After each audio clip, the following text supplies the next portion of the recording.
ನರೇಂದ್ರ ಮೋದಿ ಸಂಪುಟಕ್ಕೆ ಶೀಘ್ರವೇ ಭರ್ಜರಿ ಸರ್ಜರಿ. ನಾಳೆ ಪ್ರಧಾನಿ ಮೋದಿ ನೇತೃತ್ವದಲ್ಲಿ ಹೈ ವೋಲ್ಟೇಜ್ ಸಭೆ ನಡೆಯಲಿದೆ.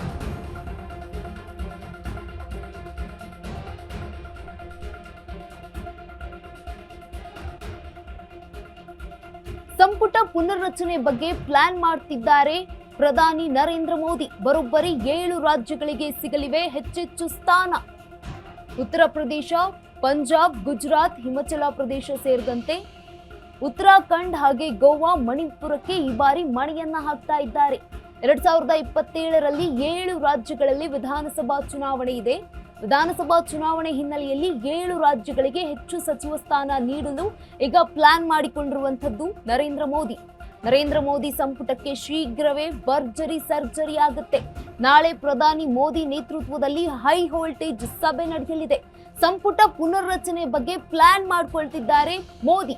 ಬರೋಬ್ಬರಿ 7 ರಾಜ್ಯಗಳಿಗೆ ಸಿಗಲಿವೆ ಹೆಚ್ಚೆಚ್ಚು ಸಚಿವ ಸ್ಥಾನ. ಉತ್ತರ ಪ್ರದೇಶ ಹಾಗೆ ಪಂಜಾಬ್, ಗುಜರಾತ್, ಹಿಮಾಚಲ ಪ್ರದೇಶ ಸೇರಿದಂತೆ ಉತ್ತರಾಖಂಡ್ ಹಾಗೆ ಗೋವಾ, ಮಣಿಪುರಕ್ಕೆ ಈ ಬಾರಿ ಕೇಂದ್ರ ಮಣೆ ಆಗ್ತಾ ಇರುವಂತದ್ದು. 2027ರಲ್ಲಿ 7 ರಾಜ್ಯಗಳಲ್ಲಿ ವಿಧಾನಸಭಾ ಚುನಾವಣೆ ನಡೆಯುತ್ತೆ. ಈ ಒಂದು ವಿಧಾನಸಭಾ ಚುನಾವಣೆಯನ್ನ ತಲೆಯಲ್ಲಿ ಇಟ್ಕೊಂಡು ಸಚಿವ ಸ್ಥಾನವನ್ನ ನೀಡಲಾಗ್ತಾ ಇರುವಂತದ್ದು ಅಂತ ಹೇಳಲಾಗ್ತಾ ಇದೆ. ಇದೀಗ ಮೋದಿ ಸರ್ಕಾರದಲ್ಲಿ ಸಂಪುಟಕ್ಕೆ ಭರ್ಜರಿ ಸರ್ಜರಿಯನ್ನ ನಡೆಯಲಾಗುತ್ತೆ ಅಂತ ಹೇಳಲಾಗ್ತಾ ಇದೆ. ನಾಳೆ ಪ್ರಧಾನಿ ಮೋದಿ ನೇತೃತ್ವದಲ್ಲಿ ಹೈ ವೋಲ್ಟೇಜ್ ಸಭೆ ನಡೆಯಲಿದೆ. ಬರೋಬ್ಬರಿ 7 ರಾಜ್ಯಗಳಿಗೆ ಸಿಗಲಿವೆ ಹೆಚ್ಚೆಚ್ಚು ಸ್ಥಾನ. ಉತ್ತರ ಪ್ರದೇಶ ಹಾಗೆ ಪಂಜಾಬ್, ಗುಜರಾತ್, ಹಿಮಾಚಲ ಪ್ರದೇಶ ಸೇರಿದಂತೆ ಉತ್ತರಾಖಂಡ್, ಗೋವಾ, ಮಣಿಪುರಕ್ಕೆ ಈ ಬಾರಿ ಮಣೆಯನ್ನ ಹಾಕಲಾಗ್ತಾ ಇದೆ. 2027ರಲ್ಲಿ 7 ರಾಜ್ಯಗಳಲ್ಲಿ ವಿಧಾನಸಭಾ ಚುನಾವಣೆ ನಡೆಯುತ್ತೆ. ವಿಧಾನಸಭಾ ಚುನಾವಣೆಯನ್ನ ಗಮನದಲ್ಲಿಟ್ಕೊಂಡು 7 ರಾಜ್ಯಗಳಿಗೆ ಹೆಚ್ಚು ಸ್ಥಾನವನ್ನ ನೀಡ್ತಾ ಇರುವಂತದ್ದು. ಈಗ ನರೇಂದ್ರ ಮೋದಿ ಸಂಪುಟಕ್ಕೆ ಶೀಘ್ರವೇ ಸರ್ಜರಿ ಆಗುತ್ತೆ. ನಾಳೆ ಪ್ರಧಾನಿ ಮೋದಿ ನೇತೃತ್ವದಲ್ಲಿ ಹೈ ವೋಲ್ಟೇಜ್ ಸಭೆಯನ್ನ ಮಾಡಲಾಗುತ್ತೆ ಅಂತ ಹೇಳಲಾಗ್ತಾ ಇದೆ. ಸಂಪುಟ ಪುನರ್ರಚನೆ ಬಗ್ಗೆ ಪ್ಲಾನ್ ಮಾಡಿಕೊಂಡಿದ್ದಾಗಿದೆ.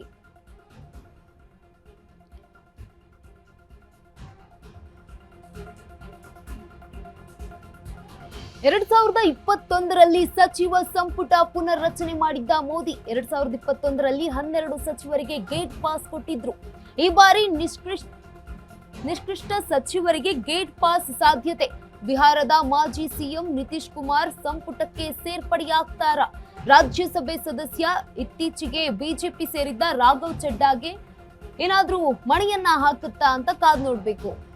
ರಾಜ್ಯ ರಾಜಕಾರಣಕ್ಕೆ ಬರೋದಾದ್ರೆ ಸೋಮಣ್ಣಗೂ ಕೋಪ್ ಕೊಡಲಾಗುತ್ತೆ. ಮಂತ್ರಿ ರೇಸ್ನಲ್ಲಿರುವಂತಹ ಬೊಮ್ಮಾಯಿ ಹಾಗೆ ಮೋಹನ್ ಕಾರಜೋಳ ಅವರ ಕತೆ ಏನಾಗುತ್ತೆ ಅನ್ನೋದನ್ನ ಮುಂದಿನ ದಿನಗಳಲ್ಲಿ ಕಾದು ನೋಡ್ಬೇಕು. 2021ರಲ್ಲಿ ಸಚಿವ ಸಂಪುಟ ಪುನರ್ರಚನೆಯನ್ನ ಮಾಡಿದ್ರು ಮೋದಿ. 2021ರಲ್ಲಿ 12 ಸಚಿವರಿಗೆ ಗೇಟ್ ಪಾಸ್ ಕೊಟ್ಟಿದ್ರು. ಈ ಬಾರಿ ನಿಷ್ಕೃಷ್ಟ ಸಚಿವರಿಗೆ ಗೇಟ್ ಪಾಸ್ ನೀಡುವ ಸಾಧ್ಯತೆ ಇದೆ. ಬಿಹಾರದ ಮಾಜಿ ಸಿಎಂ ನಿತೀಶ್ ಕುಮಾರ್ ಅವರನ್ನ ಸಂಪುಟಕ್ಕೆ ಸೇರಿಸಿಕೊಳ್ತಾರಾ ಅನ್ನುವಂಥದ್ದು. ಇತ್ತೀಚೆಗೆ ರಾಘವ್ ಚಡ್ಡಾ ಕೂಡ ಬಿಜೆಪಿಯನ್ನ ಸೇರ್ಪಡೆಗೊಂಡಿದ್ರು. ಅವ್ರಿಗೇನಾದ್ರೂ ಚಾನ್ಸ್ ಸಿಗುತ್ತಾ? ಜೊತೆಗೆ ಶೋಭಾ ಕರಂದ್ಲಾಜೆ ಹಾಗೆ ಸೋಮಣ್ಣ ಅವರಿಗೆ ಕೋಕ್ ಏನಾದ್ರೂ ಕೊಡ್ತಾರಾ ಮೋದಿ? ಮಂತ್ರಿ ರೇಸ್ನಲ್ಲಿರುವಂತಹ ಬೊಮ್ಮಾಯಿ ಹಾಗೆ ಪಿಸಿ ಮೋಹನ್ ಹಾಗೆ ಕಾರಜೋಳ ಇವರುಗಳಿಗೆ ಯಾವ ರೀತಿಯಾಗಿ ಕೋಕ್ ಏನಾದ್ರೂ ಕೊಡ್ತಾರಾ ಅಥವಾ ಸಂಪುಟಕ್ಕೆ ಸೇರಿಸಿಕೊಳ್ತಾರಾ ಅನ್ನುವಂಥದ್ದು ಕಾದು ನೋಡ್ಬೇಕಾಗಿರುವಂಥದ್ದು. 2021ರಲ್ಲಿ 12 ಸಚಿವರಿಗೆ ಗೇಟ್ ಪಾಸ್ ಅನ್ನ ನೀಡಿದ್ರು. ಇದೀಗ ಮತ್ತೆ ಮೋದಿ ಒಂದು ಸಂಪುಟ ಸರ್ಜರಿಯನ್ನ ಮಾಡಲಾಗ್ತಾ ಇರುವಂತದ್ದು. ರಾಜ್ಯಸಭೆ ಸದಸ್ಯ ಇತ್ತೀಚೆಗೆ ಬಿಜೆಪಿಯನ್ನ ಸೇರ್ಪಡೆಗೊಂಡಿದ್ರು ರಾಘವ್ ಚಡ್ಡಾ. ರಾಜ್ಯ ರಾಜಕಾರಣದ ಮೇಲೆ ಕಣ್ಣಿಟ್ಟಂತಹ ಶೋಭಾ ಕರಂದ್ಲಾಜೆ ಅವರಿಗೆ ಹಾಗೆ ವಿ ಸೋಮಣ್ಣ ಅವರಿಗೆ ಕೋಕ್ ಏನಾದ್ರೂ ನೀಡ್ತಾರಾ?